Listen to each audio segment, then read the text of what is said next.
శ్రమలయందు అతిశయపడుదము అనే మాటకు బదులు శ్రమలయందు కృంగిపోదము, శ్రమలయందు దుఃఖింతుము, శ్రమలయందు నీరసించిపోదుము, శ్రమలయందు వేదన పడుదుము. ఇలాంటి మాటలు మనం రాసుకుంటామేమో.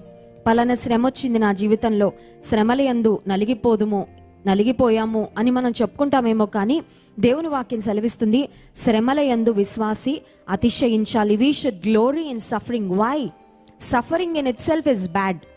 శ్రమ అనేది కష్టతరమైనదే, ఇబ్బందికరమైనదే. అయితే శ్రమల ద్వారా వెళ్ళిన విశ్వాసిలో దేవుడు చేసే కార్యాలు మాత్రం అద్భుతమైన కార్యాలు. కనుక శ్రమల యందు, because it is a process through which God takes you so that he can manifest his glory through you. We have to glory in suffering.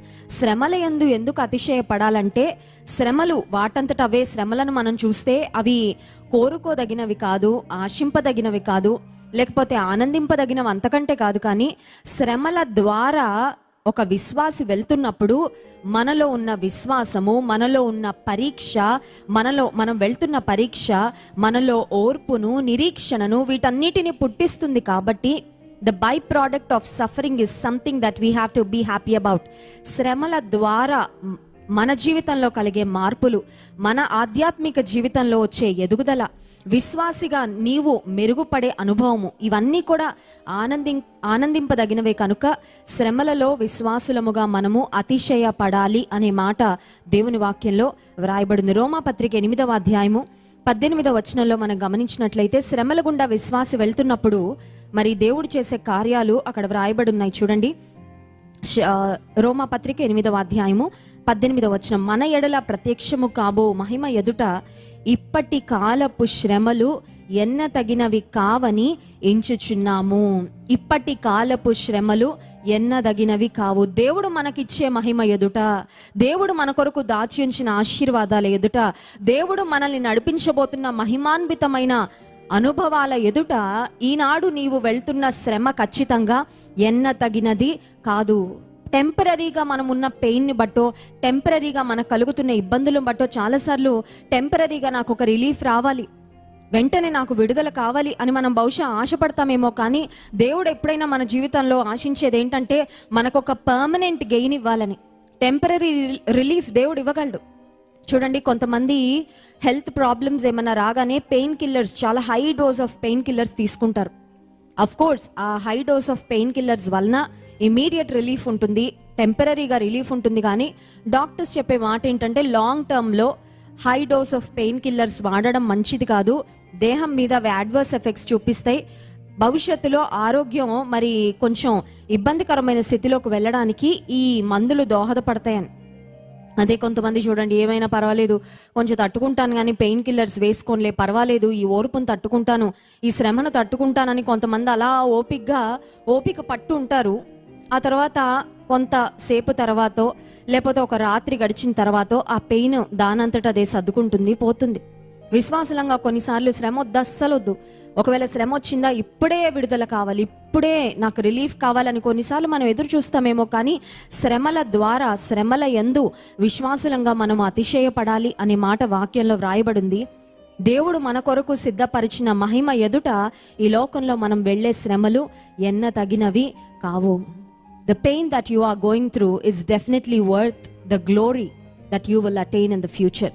భవిష్యత్తులో దేవుడు నీకు ఇవ్వబోయే మహిమ, భవిష్యత్తులో దేవుడు నీకు ఇవ్వబోయే ఆశీర్వాదాల ఎదుట ఈనాడు నీ వెళ్తున్న శ్రమ ఎన్న తగినది కాదు అని గుర్తించాలి.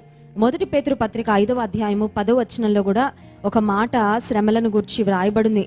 శ్రమల గుండా విశ్వాసంగా మనం వెళ్తున్నప్పుడు దేవుడు చేసే కార్యాలు. 1 పేతురు పత్రిక 5వ అధ్యాయము 1 పేతురు పత్రిక 5వ అధ్యాయము 10వ వచనాన్ని చదువుతున్నాను. తన నిత్య మహిమకు క్రీస్తునందు మిమ్మును పిలిచిన సర్వకృపానిధియగు దేవుడు కొంచెము కాలము మీరు శ్రమపడిన పిమ్మట తానే మిమ్మును పూర్ణులుగా చేసి స్థిరపరిచి బలపరచును. హల్లెలూయా. కొంచెము కాలము, after you have suffered a while అనే మాట. విశ్వాస జీవితంలో శ్రమలు భాగము. Suffering is part of Christian life. అది సఫరింగ్ ఏ విధంగా అయినా ఉండొచ్చు. It may be emotional suffering, it may be financial suffering, it may be the suffering in your body because of a disease, because of a sickness or weakness. ఆ suffering ఏ విధమైనది అయినప్పటికీ దేవుని వాక్యం సెలవిస్తుంది, కొంచెం కాలము మీరు శ్రమ పడిన తరువాత దేవుడు తానే మిమ్మును పూర్ణులుగా చేసి స్థిరపరచి బలపరచును. హల్లెలూయా. నీ వెళ్తున్న శ్రమ దేవుని వాక్యం ద్వారా తెలియపరచబడుతున్న మాట కొంచెము కాలమే. హల్లెలూయా. It's not going to last forever. There's light at the end of the tunnel. నువ్వు వెళ్తున్న శ్రమ కొద్ది కాలం మట్టుకే, స్వల్పకాలం మట్టుకే, అల్పకాలం మట్టుకే. ఆ శ్రమలో జీవితకాలం అంతా నువ్వు ఉండాల్సిన అవసరము లేదు. దేవుని వాక్యాలు మనం చూస్తే శ్రమలలో దేవునికి మొరపెట్టిన ఏ ఒక్కరిని శ్రమలలో అలా దేవుడు విడిచిపెట్టలేదండి. God has pick them up. దేవుడు వారిని లేవనెత్తాడు. ఆ శ్రమల ద్వారా దేవుడు వారికి ఒక రిలీఫ్నిచ్చాడు, శ్రమలలో నుండి విడుదలనిచ్చాడు, ఇరుకులో నుండి ఆయన విశాలత కలుగు చేశాడు. భయంకరమైన ఇనుప కొలిమి లాంటి పరిస్థితిలో ఉన్న దేవుని ప్రజలను పాలు తేనెలు ప్రవహించే వాగ్దాన దేశంలోనికి దేవుడు నడిపించాడు. ఈ రాత్రికాల సమయంలో ఒకవేళ నీ పరిస్థితి మరి ఐగుప్తులో ఉన్న ఇశ్రాయేలీయుల వలె ఉందేమో. Maybe you are tormented, maybe you are tortured, maybe you are struggling in all directions.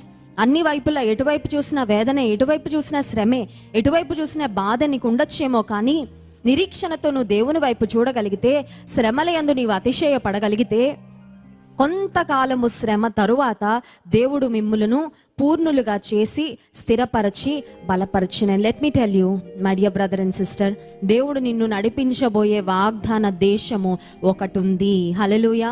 ఆ వాగ్దాన దేశము పాలు తేనెలు ప్రవహించే దేశం. There you will have plenty. అక్కడ నీకు సమృద్ధి ఉంటుంది, అక్కడ నీకు సంతోషం ఉంటుంది, అక్కడ నీకు మరి దేవునిలో నిండుగా నువ్వు పరవశించే అనుభవాలు ఉంటాయి. అయితే వాగ్దాన దేశంలోకి నువ్వు ప్రవేశించడానికి బహుశా నీవు వెళ్ళే మార్గము ఒక విల్డర్నెస్ వలె, ఒక అరణ్య మార్గము వలె ఉండొచ్చు. కానీ విశ్వాసులముగా నీకు నాకు ఒక నిరీక్షణ ఉంది. That God is going to fulfill his promises and he is going to make us step into the promised land. దేవుడు మనకిచ్చిన వాగ్దానాలు నెరవేర్చి వాగ్దాన దేశంలోనికి నిన్ను నన్ను నిశ్చయంగా ఆయన అడుగు పెట్టిస్తాడు. శ్రమలలో గుండా వెళ్తున్నప్పుడు శ్రమలందు అతిశయపడాలి అని వాక్యంలో వ్రాయబడింది. శ్రమలను తప్పించుకోవడానికి ప్రయత్నం చేయకూడదు, కానీ శ్రమల ద్వారా వెళ్తున్నప్పుడు క్రీస్తు ప్రభు మనం ఎలా మారాలనుకుంటున్నారో అలా మార్పు చెందుతూ ముందుకు వెళ్ళాలి అని నేర్చుకుంటున్నాం. అయితే కొన్నిసార్లు శ్రమలలో ప్రార్థన కూడా రాదు కదండి. శ్రమల గుండా వెళ్తున్న వారికి తెలుసు, కొన్నిసార్లు ప్రార్థన కూడా రాదు. ఎందుకంటే ఆ వచ్చిన వేదనకరమైన పరిస్థితి అంత భయంకరంగా ఉంటుంది కాబట్టి. రోమాపత్రిక 8వ అధ్యాయం 26వ వచనంలో శ్రమల గుండా వెళ్తున్నప్పుడు పరిశుద్ధాత్మ దేవుడు మనకు ఎలా సహాయం చేస్తారో, ఆయన మనల్ని ఎలా బలపరుస్తారో అక్కడ వ్రాయబడింది. చూడండి, రోమాపత్రిక 8వ అధ్యాయము 26వ వచనం. అటువలే ఆత్మయు మన బలహీనతను చూచి సహాయము చేయుచున్నాడు. ఎలయనగా మనము యుక్తముగా ఎలాగూ ప్రార్థన చేయవలెనో మనకు తెలియదు, కానీ ఉచ్చరింప శక్యము కాని మూల్గులతో ఆ ఆత్మ తానే మన పక్షముగా విజ్ఞాపనము చేయుచున్నాడు. హల్లెలూయా.